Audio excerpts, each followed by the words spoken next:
Okay, so in that very quick 5-minute video, I explained exactly what a sampling distribution is. Okay, now the sampling distribution is actually an extremely powerful tool for us.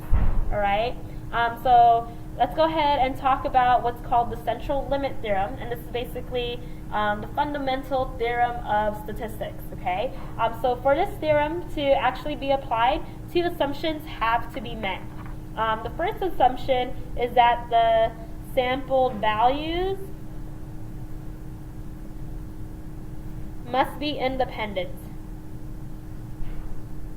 And our second assumption is that the sample size, n, must be large enough. Okay. Now, if those two conditions are met, then what the central limit theorem tells us is that the mean of a random sample has a sampling distribution, meaning we took a bunch of samples of some size n, right, calculated each one of those sample proportions or sample means depending on what problem we're looking at, and that distribution is actually going to have a shape that can be approximated by a normal model. Because if you think about that sampling distribution for proportions example that I showed you, right, we know that every sample that you take is going to be varying around the actual true proportion, right? The problem is that you might get like a unique sample, for example, like sample 6, where you're saying over half of that sample like the color maroon, right? So then that's going to push there to be a sample that's going to be out here. But then you're going to maybe get a sample where you have no one liking the color maroon, and that's going to be over here. But you're going to have very few of those, right? And then as you get closer, you're going to get more and more. And what happens is that sampling distribution actually has that symmetric unimodal shape of our normal model. Okay, and so we can approximate it with the normal model. Now, the larger the actual sample, the better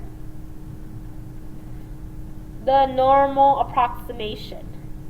Okay, so we want n to be big, because what happens is that if you have, for example, I'm looking at 10 students and whether or not they like the color maroon, right? It's easier to get 10 out of 10 to say they don't versus looking at 100 students, right? It's hard to get the 100 out of 100 saying that they don't like the color, and then if n gets bigger, 1,000 students, right? Then it's going to be really hard to say 1,000 out of 1,000 actually do not like that color. It's going to actually get closer to what that true P is going to be in that situation, okay? Now, sampling distribution, that's the key thing. The sampling distribution is always going to be normal. It doesn't matter what the original shape of the population distribution was. Okay, so maybe the population distribution was skewed, right?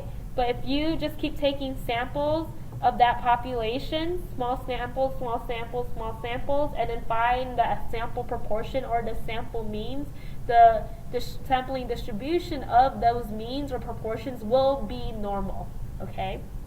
Okay, so the first half of this chapter actually focuses on sample proportions, so that's where we are going to start, all right? So a population has a fixed proportion. Okay, so a population has a fixed proportion that we call P.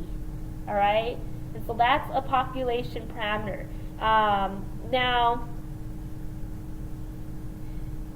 that's given to you in the problem. So maybe it says P is 50%. Okay, so we always want to write that down. Now, for us to be able to find the population proportion, right, if we're trying to just see how we could try to get to that as close as we can, we would just take a bunch of samples, all right?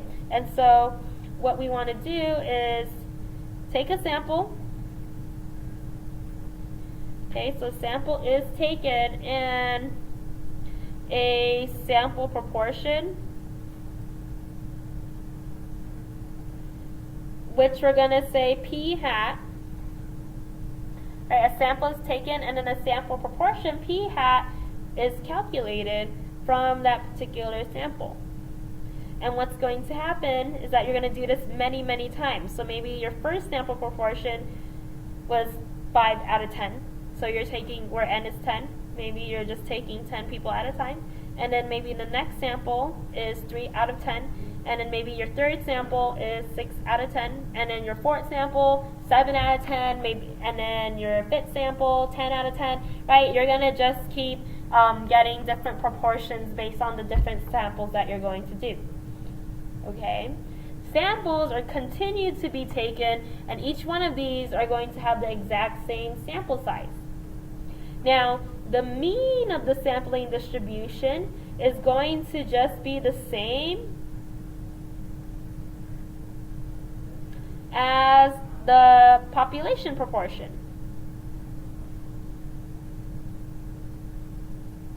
Right? Because all of these are going to be varying around what the actual true proportion is.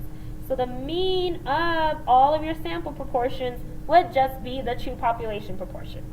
Now the standard deviation is going to be found with this formula.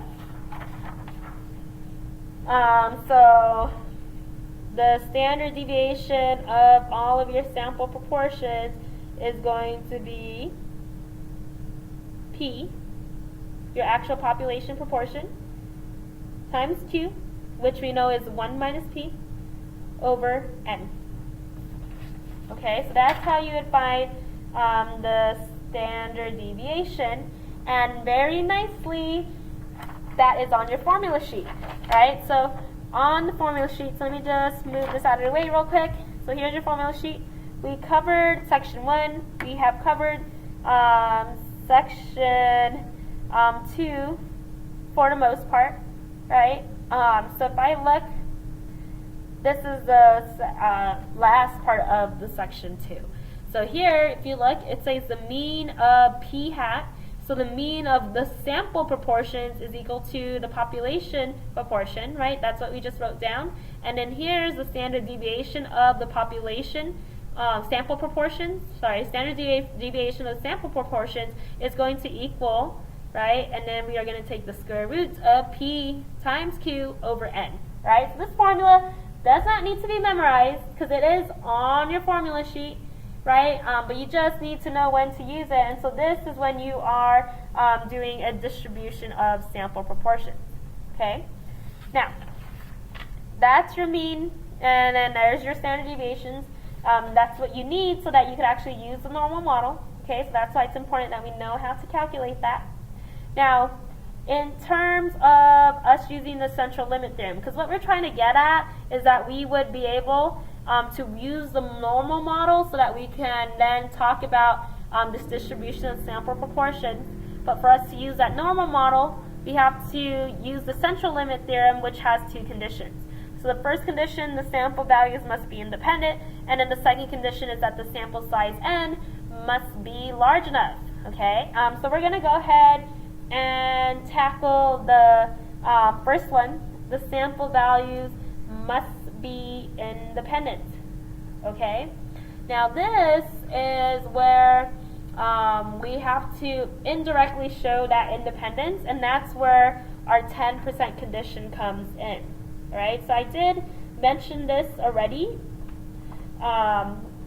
about when we were working with our binomial and geometric models, right? But now let's explicitly talk about it, right? So the 10% condition, which is going to essentially show, so I'm going to put that in parentheses, this is going to show independence what needs to happen is that we need to just make sure that the population is at least 10 times as big as whatever your sample size is. Okay? This way we're kind of simulating that the actual probabilities that we would find associated with this distribution would be independent from one another, because the population is so big that choosing one person, 2 people, 3 people, n number of people is going to be so minuscule that's not going to really affect the other probabilities, right? It's going to be so small it won't really matter, and we could treat it like independence, okay? The other thing that we want to do and make sure is that n is big enough. Now, how we make sure n is big enough is by our success-failure condition, which is what we actually have already used. Right, so I'm going to write that down, success-failure condition. What that's tackling is n large enough. Okay, now how you have to do that? N times p has to be at least 10, n times q has to be at least 10. So you've done this before, right? Basically, you have to have at least 10 successes and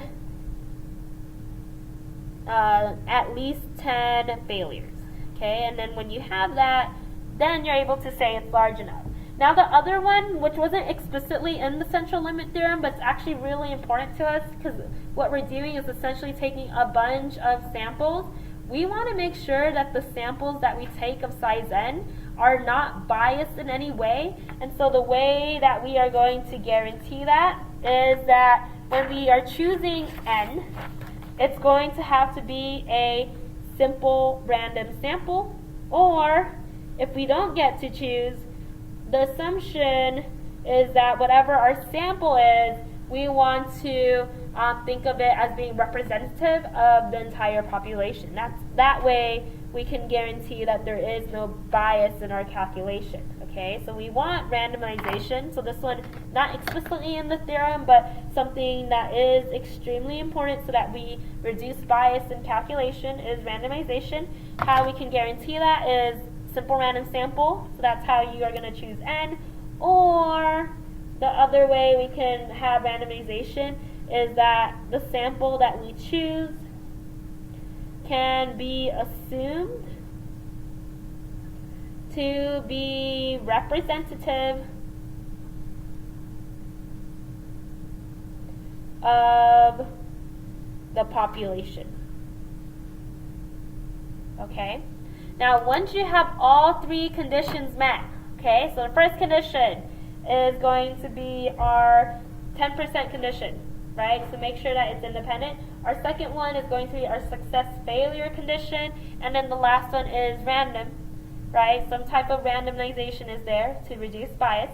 If we can show all 3 of those, then we get to say that all conditions have been met to use specifically, and this is our central limit theorem at work, to use the normal model for sample proportions. Okay? Okay, so here are everything that you need to do to make sure that you get a full credit on a free response question. You need to make sure that you write down all of the information. You have to tell me what n is. You have to define p. What is p? What did they tell you? You have to talk about the standard deviation. You want to mention what x bar is. So that's for means, or p hat, right? So it depends on the problem. Just label everything basically. Once you label all that important information, you want to state and check your 3 conditions. From there, you can say that all the conditions have been met to use the normal model for sample proportions. Let me add the S up there.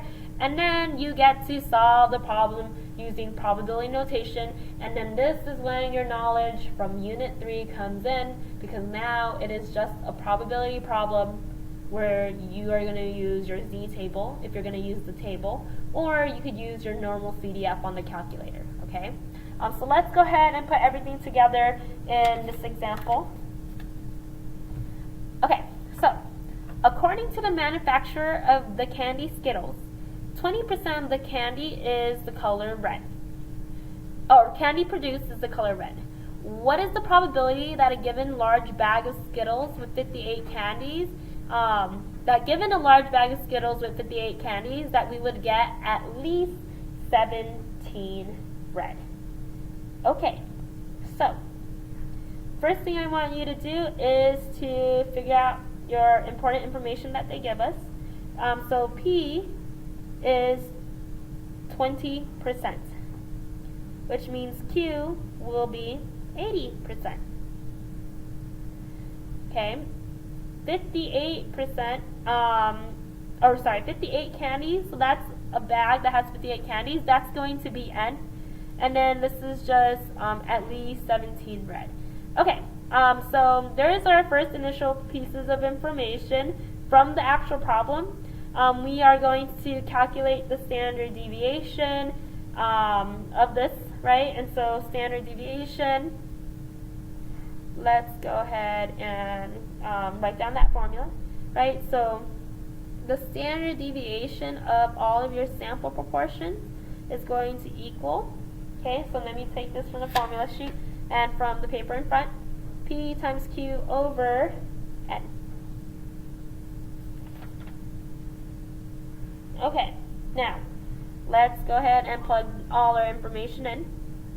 So P is 0.2, Q is 0.8, N is 58. Alright, and then let's punch that into a calculator. So I have 0.2 times 0.8 divided by 58, and to the 1/2 power, which is taking the square root. So we have our standard deviation is 0.0525. Okay, so there's my standard deviation. And then my mean of my sample proportion is just going to be the true proportion, which is 0.2. Okay, because that should just match with the population proportion. Okay, so all that is our basic information. Ultimately, this is what we want to find, but first, before I try to find it, I'm going to check my conditions. Okay, the first condition is whether or not it is independent. Okay, how we check independence? We use our 10% condition. Okay, so we would want the population to be at least bigger than 10 times N, which in this situation is going to be 580. And what we can say here is that there are definitely more than 580 Skittles in the world, and so we will be okay. That bag of candy, right, that choosing that 58 wasn't going to be affecting me choosing another 58 or another 58. It's going to basically be the same. So there's our independence. And then our next condition that we want to check is that N is large enough. And again, how we check if N is large enough, we use our success failure condition, which just says that we have to have at least 10 successes and at least 10 failures. So I want to go ahead and calculate some of my values by just multiplying N and P together. So N times P, N is 58 times 0.2. which is, so 58 times 0.2 is 11.6, which is definitely at least 10. And then we want to multiply N times Q. And we have 58 times 0.8, right, which is 46.4. And that's going to be at least 10. Okay? So we're good. Last condition is we want to have randomization, because that's important, because we don't want a biased sample of 58, right? We don't want to get a bag of candy that is specifically only blue, right? Because then that's going to not give us a good idea of what's the chances that we're going to get a bag that's at least 17 red. Okay, now for this one, I am not taking a simple random sample where I have all of the Skittles in the world and I'm pulling it out, right? I'm giving a bag of 58, and so what we want to do to meet this condition is we are going to assume that the 58 Skittles are representative of all the Skittles in the world, and that way we can make sure that our sample is not biased in any way. Okay, once I have shown all of these conditions have been met, I am going to write a sentence that says that explicitly. All conditions have been met to use the normal model for sample proportions. And that is exactly how I want you to do every single problem that you do. Now, once I have said that, I get to use the normal model, and my normal model is going to be n. And then whenever you have a normal model, you need the mean. So let me just put that in red on the side. Quick note, right? Normal, you always need the mean and you always need a standard deviation. I already found both of those, right? And so the normal model we're working with is going to be having a mean of 0.2 and a sample standard deviation of 0.0525. And there is my model. Okay, now the question is the probability that a given bag of Skittles with 58 candies we're going to have at least 17 red. Okay, now here's what we need to do though, because now we are specifically working with proportions, right? So I want to get at least 17 red. So x, we're going to say, is the number of red. Okay, so let's start there. So what we would have done is the probability that x is going to be at least 17. Okay. Now, the problem though is we want to work with sample proportions, right? And so what I'm going to do is figure out what 17 out of 58 is. Okay, so let me just punch that into the calculator. And that is 0.293. And so basically we want to know what's the probability that you're going to have at least 29.3% of the candy being red. Okay, so I'm going to put the video on pause right now, and then I will continue with this example in a bit.